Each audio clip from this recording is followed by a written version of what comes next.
In the next part of the assignment, we need to create a pivot table for our information and a t-test for our information.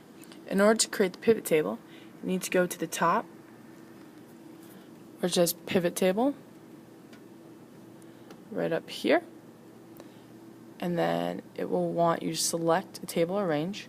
So you're going to use the information from here, and you would select all this information and put it into right here. So once you do that, your table will look something like, it will look like this over here. And I'll have all of these things unchecked and not in the values. So I chose to put row labels as my borough, and I did that by clicking and dragging it into here. And next I put count of IDs into my values, and I also did that by count and dragging. However, I made it average count of IDs to give me a better idea. So in order to do that, I needed to click on this arrow right here, go to value field settings, and click on average. Then you'll click on OK. That will create this. And then you'll have your pivot table right here. Your row labels with each borough and the average count of ID per borough. See right here.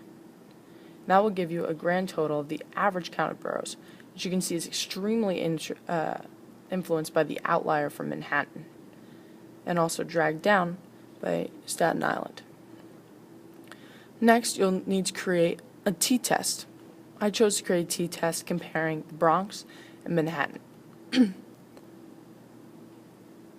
order to create a t-test, we will need to once again go to data analysis, so under data and then data analysis, and you'll want to choose a t-test with two samples assuming equal variances. You'll press OK, and you'll go back to your original file here and you'll select count of IDs in the Bronx. You can see right here that matches up with the Bronx.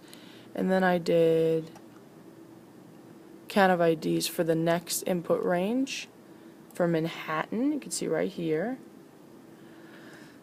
And then once those are both in, you'll have it go into an output range, which you'll want to put on the comparison worksheet right underneath your pivot table, because they are supposed to be on the same sheet. So once you have your output range, it will come up something like this. The t-test shows you if there's any statistical relevance between two pieces of information. So it attempts to show if there's statistical relevance between the Bronx and Manhattan.